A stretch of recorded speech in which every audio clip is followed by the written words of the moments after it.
আজকে বাসা থেকে বের হয়েছিলাম ফর্ম ফিল আপ করার জন্য।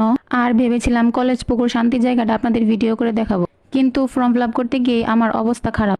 হ্যালো এভরিওয়ান, আসসালামু আলাইকুম, welcome to my another blog. বাহিরে আজকে অনেক রোদ, বের হওয়ার মোটেও ইচ্ছে ছিল না, কিন্তু কি করব, কালকেই ফর্ম ফিল আপের লাস্ট ডেট ছিল আর এর জন্য আজকে বের হয়েছি। গত 2 দিন একটু জ্বর ছিল, অসুস্থ ছিলাম, নয়তো আরো আগেই ফর্ম ফিল আপ করে ফেলতাম, লাস্ট ডেট অবধি অপেক্ষা করতাম না।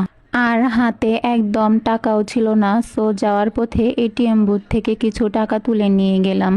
আমি একবারে বেশি টাকা উঠাই না, কারণ আমার হাতে টাকা থাকলে খরচ হয়ে যায়, আমি আজে বাজে খরচ করি, শপিংয়ে যাই, অযথায় খরচ হয়ে যায়, তাই অল্পই টাকা উঠালাম শুধু ফর্ম ফিল আপ করার জন্য। কলেজের পাশে যে ফটোগ্রাফির দোকানটা, আমি আমার সব কাজ ওই দোকানেই করি। ওই দোকানে আজ অনেক ভিড় ছিল, কারণ কালই last date. Form fill up করতে গিয়ে আমার নাজেহাল অবস্থা, সো ফর্ম ফিল আপ শেষ করে আমি কলেজ পুকুরে একটু ঘুরতে এসেছি। কিন্তু অনেক বেশি রোদ, আর এত রোদের ভিতরে ঘোরাঘুরি করলে আমার চলে যাওয়া জ্বর আবারই ফিরে আসবে, তাই বেশি ঘুরবো না, একটু আশেপাশে ঘোরাঘুরি করেই চলে যাব। কলেজ পুকুরের এই জায়গাটা আমার কাছে অনেক ভালো লাগে, তাই আমার একটা ক্লাসমেটকে আমি বলেছিলাম আমার একটা ভিডিও বানিয়ে দেওয়ার জন্য। সো আজকের ভিডিওটা এই পর্যন্ত।